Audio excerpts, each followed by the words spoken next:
Animal Farm, Chapter 6, Part 2.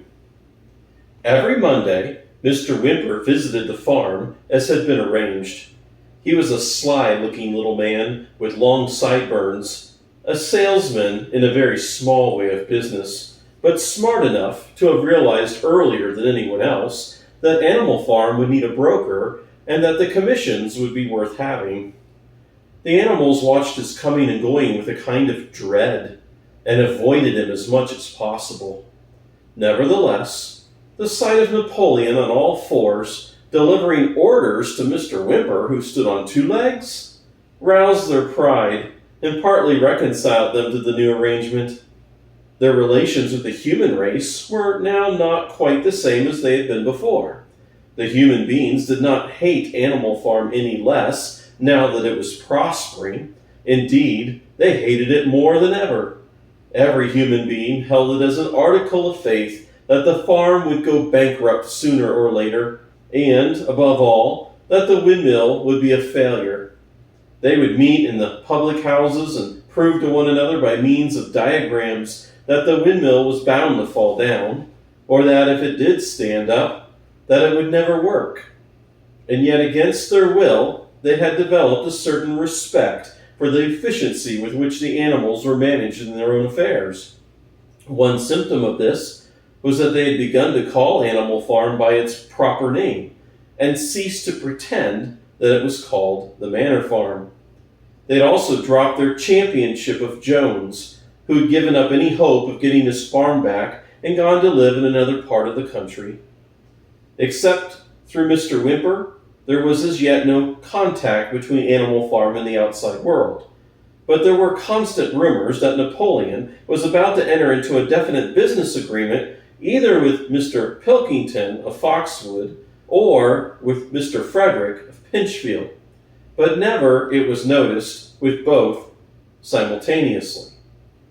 It was about this time that the pigs suddenly moved into the farmhouse and took up their residence there. Again, the animals seemed to remember that a resolution against this had been passed in the early days, and again Squealer was able to convince them that this was not the case. It was absolutely necessary, he said, that the pigs, who were the brains of the farm, should have a quiet place to work in. It is more suited to their dignity of the leader, for as late he had taken to speaking of Napoleon under the title of leader, to live in a house than in a mere sty. Nevertheless, some of the animals were disturbed when they heard that the pigs not only took their meals in the kitchen and used the living room as a recreation room, but also slept in the beds. Boxer passed it off as usual with, "Napoleon is always right." But Clover, who thought she remembered a definite rule against beds, went to the end of the barn and tried to puzzle out the 7 commandments which were written there. Finding herself unable to read more than the individual letters, she fetched Muriel, the goat. "Muriel," she said, "read me the 4th commandment. Does it not say something about never sleeping in a bed?" With some difficulty, Muriel spelt it out. "It says, 'No animal shall sleep in a bed with sheets,'" she announced finally. Curiously enough, Clover had not remembered that the 4th commandment mentioned sheets. But as it was there on the wall, it must have done so, and Squealer, who happened to be passing by at that moment, attended by 3 dogs, was able to put the whole matter in its proper perspective. "You have heard then, comrades," he said, "that we pigs now sleep in the beds of the farmhouse? And why not? You did not suppose, surely, that there was ever a ruling against beds? A bed is merely a place to sleep in.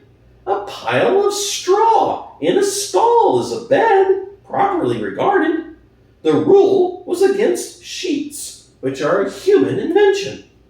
We have removed the sheets from the farmhouse beds and sleep between blankets.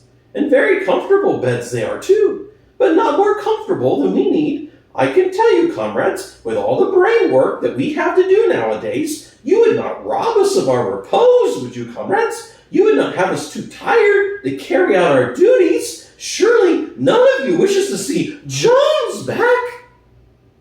The animals reassured him on this point immediately, and no more was said about the pigs sleeping in the farmhouse beds. And when, a few days afterwards, it was announced that from now on the pigs would get up an hour later in the mornings than the other animals, no complaint was made about that either.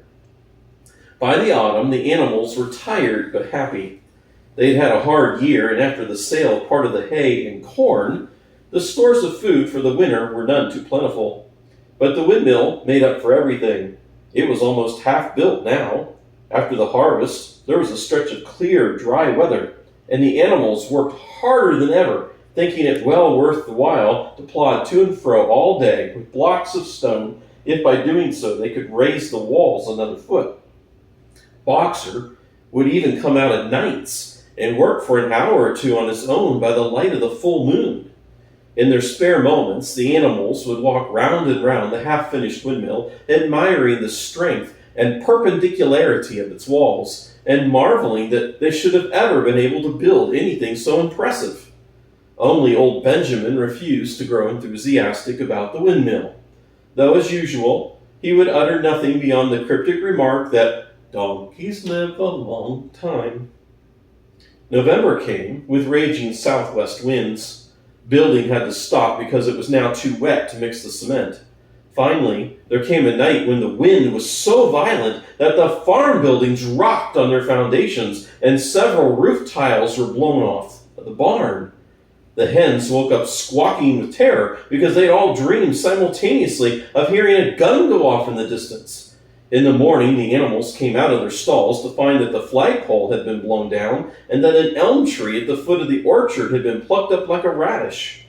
They had just noticed this when a cry of despair broke from every animal's throat. A terrible sight met their eyes. The windmill was in ruins.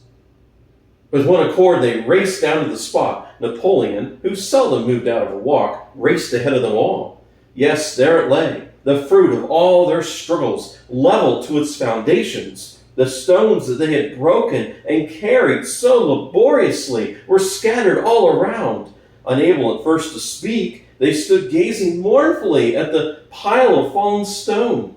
Napoleon paced to and fro in silence, occasionally snuffing at the ground. His tail had grown rigid and twitched sharply from side to side, a sign in him of intense mental activity. Suddenly he halted, as though his mind were made up. "Comrades," he said quietly, "do you know who's responsible for this? Do you know the enemy who has come in the night and overthrown our windmill?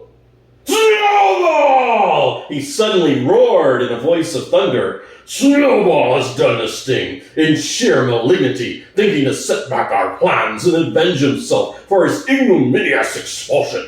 This traitor has crept here under cover of night and destroyed our work of nearly a year. Friends, here and now, I pronounce the death sentence upon Snowball, animal hero second class, and a half bushel of apples to any animal who brings him to justice, a full bushel to anyone who captures him alive." The animals were shocked beyond measure to learn that even Snowball could be guilty of such an action. There was a cry of bewilderment, and everyone began thinking out ways of catching Snowball if he should ever come back to the farm. Almost immediately, the footprints of a pig were discovered in the grass a little distance from the hill. They could only be traced a few yards, but appeared to lead to a hole in the hedge. Napoleon snuffed deeply at them and pronounced them to be Snowball's. He gave it as his opinion that Snowball had probably come from the direction of Foxwood Farm. "No more delays, comrades!" cried Napoleon when the footprints had been examined. "There's work to be done. This very morning we will begin rebuilding the windmill, and we will build it all through the winter, rain or shine. We will teach this miserable traitor that he cannot undo our work so easily. Remember, comrades, there must be no alteration in our plans. They shall be carried out to the day. Forward, comrades! Long live the windmill! Long live Animal Farm!"